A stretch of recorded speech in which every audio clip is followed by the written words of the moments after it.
What's good?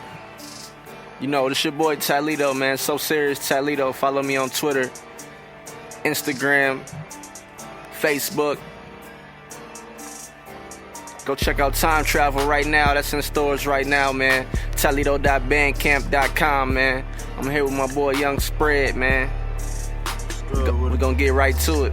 To this first episode of the So Serious podcast. Life is so serious. Let's get it in. Okay. First thing we're gonna talk about them Super Bowl picks. Now let me remind you, before we even get into these Super Bowl picks, my man Young Spread got a New England Patriots hat on his head right now. They already know. I don't know. I already know how we come. So I guess I know who he picking. You know what I'm saying? So what you think is gonna transpire in the Super Bowl on Sunday? What you got going down, Young Spread? Oh man, it's simple to me, man. You know what I'm saying? I understand. You know what I'm saying? Atlanta got the offense going, Julio. You know what I'm saying? But when it come down to it, we got Tom Brady. And, you know what I'm saying, he been to 7. This is 7th one. He been to 7. He looking good this year. I ain't gonna lie. Tom looking pretty good this year, but how do y'all go about stopping the Atlanta offense, though? That's the one thing. That's the one question I got. How y'all go about stopping that offense with all them weapons out there? What's the game plan? What Belichick cooking up over there? You give me some insight. Man, that game plan is gonna be double up Julio and get to Matt Ryan. That's the game plan. Okay. What about the run game? What y'all gonna do in the run game? You gonna put 8 in the box? What's going on? Well, shit, nah, we ain't gotta put 8 in the box. I feel like we got the best front 7 in the league. And as far as points allowed, you know what I'm saying? It right there with my, you know what I'm saying? Perfect for my argument. As far as we got the best front 7 in the league. Well, I got the stats pulled up right here. Let me go ahead and. Yeah, man, pull them up, man. We got we giving up the least amount. New England has the number one score defense in the league. Against the pass, they ranked 13th. That's solid. Yeah, you know what I'm saying? We stingy, man. We stingy. Okay. And that's how, and that's what it boiled down to. So who's your MVP? So who you think will get the MVP? What's your MVP? My MVP gonna be Tom Brady. You gonna take Tom Brady, just because the numbers he gonna put up against their defense, that's what people really not talking about is Atlanta defense. You know what I'm saying? They ain't ready for our offense. They ain't seen this type of offense that can match their offense.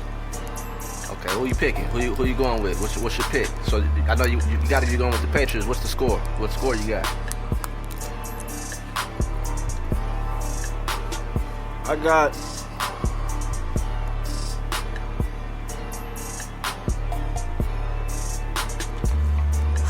42-28. There you go. You heard it here first. 42-28, Young Spread. Me, I'm gonna be a rebel about my pick.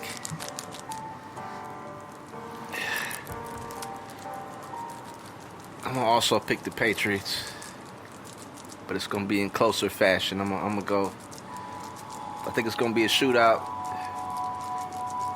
33-38, New England. Tom Brady scores the game-winning touchdown at the end. MVP for me, it's gonna be somebody on that defense, though. But next thing we're gonna talk about Cavaliers, man. The Cavs. Gotta make LeBron moves. saying they need somebody. What you think the Cavs? What you think they can use? Like what's a good piece you feel like the Cavs need right now that can take them back to that ship? Well, some stuff I just seen that they was looking at Darren Williams. They definitely can use him coming off the bench as a backup point guard. You know what I'm saying? He a leader. He a vet. So it definitely can use him coming off the bench behind Kyrie. So Bron ain't gotta run the offense, you know what I'm saying, the whole game pretty much, but you think that's enough? No, that ain't enough. That's not enough. Okay, it's not enough. So what else they need besides D. Will? It's not enough. Man, honestly, man, I feel like they need to go get Melo, man. They need to go get Melo. Melo is that key, man. He gonna be that piece. Melo and D. Will. That's too much firepower, man. You think that's enough for KD and Stephen Curry out there in Golden State, though? Yeah, that's enough. I feel like it will be, just on the simple fact that Melo can create his own shot. Melo ain't gotta depend on Bron or Kyrie to draw his man to get him a shot. You know what I'm saying? You can kick Melo to rock and he gonna go get a bucket. Kevin Love can't do that. So he ain't really putting pressure on the defense as far as people in foul trouble and stuff like that, because he can't create his own shot. He can't get to the bucket like Melo can. Okay, I heard some rumors that the Cavs was working out Kurt Heinrich, Lance Stevenson, and Mario Chalmers. If you could pick one of them, which one are you taking? One of the Cavs, which one you think could fit?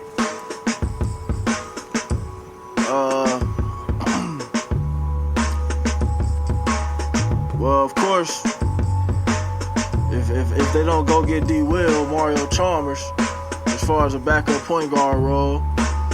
But if I just wanted to pick somebody with just who game I would want, I would probably go get Lance Stevenson.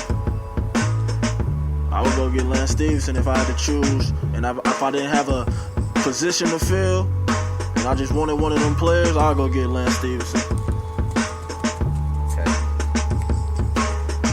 So you think they should have traded Kevin Love for Melo? Oh yeah, that should have been soon as that trade was offered. That should have been no question, no need second guess that.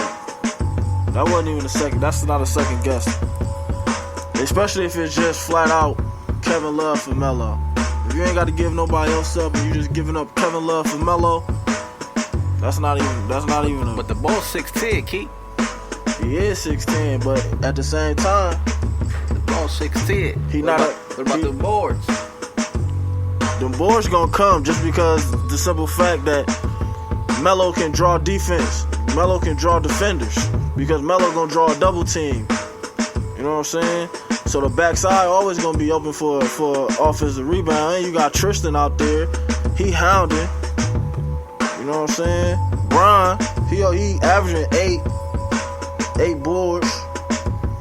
Melo gonna get you 6 boards, 7 boards. You know what I'm saying? It's gonna be boards out there, but at the same time, it's gonna be better shot opportunities because Melo can create his own shot, and he can create other people's shots. So for me, I just feel better with Bron driving and kicking to Melo than Bron driving and kicking to Kevin Love. That's what it boiled down to, man. Who was better, Kevin Love or Melo? And Melo just had 45. I know you heard recently LeBron and Charles Barkley got into it.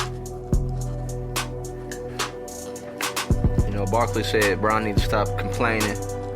He got the pieces he need in Cleveland. He just won a championship. Man, I feel like with that, man, people would just be just expecting Bron to be, you know what I'm saying, Superman or something. Like he ain't allowed to have help or something, because people always talking about Jordan and all that. But at the same time, people don't mention the squad Jordan had around him. You know what I'm saying? They seldom mention that. And that's all Bron trying to do. You know what I'm saying? He done showed you he can take a weak squad to the finals. He done showed you he can carry a good squad to the finals, a falling off squad to the finals, and he just took the Cavs to the finals and won it. So you know what I'm saying? He done showed you what he can do. And he getting older, so all he asking for is a little bit of help, man. You know what I'm saying? Okay, let me read this quote from LeBron. This is what LeBron had to say about it. He said, "I'm not gonna let him disrespect my legacy like that. I'm not the one who threw somebody through a window. I never spit on a kid. I never had unpaid debt in Vegas. I never said I'm not a role model. I never showed up to All-Star Weekend on Sunday because I was in Vegas partying all weekend. I've done my entire career. All I've done my entire career is represent the NBA the right way. 14 years, never got in trouble. Respected the game. Print that." You think Brown went too far? Or did he have to put Barkley in his place? Was that something that had to happen? Did he have to come at the legend like that? I mean, as far as all his business, you know what I'm saying, he ain't have to go that far. But as far as letting him know that he respected the game and he doing it the right way, you know what I'm saying, and he ain't playing around with it, that's what he had to let him know. But as far as him saying, you know what I'm saying, bringing up Barkley, you know what I'm saying, strikes against him, then I think he went too far with that. But as far as letting him know, he had to. He had to let him know. My opinion on that, man, he had to say something. Maybe he went too far, but I mean, Barkley's in a position where that's what he got to do. He got to criticize. He got to, you know what I'm saying? That's what he get paid to do, you know? So, I mean, maybe Brown shouldn't have went off on him like that, but he had to say something, you know? I don't know. Brown got a little sensitive over the situation, you know? But, you know what I'm saying? You know, hey, it kind of sucks when you're the greatest and people keep trying to bring you down, though. That's the end of our podcast for the day, man. You know, life is so serious. We're going to end the podcast right now. We got a new mixtape coming. It's called Life is So Serious. Y'all go check out the clothing, man. SNS clothing, you know that's coming, man. Instagram, So Serious Talito. We got my man right here, Young Spread, man. Come holla at us, man. We out.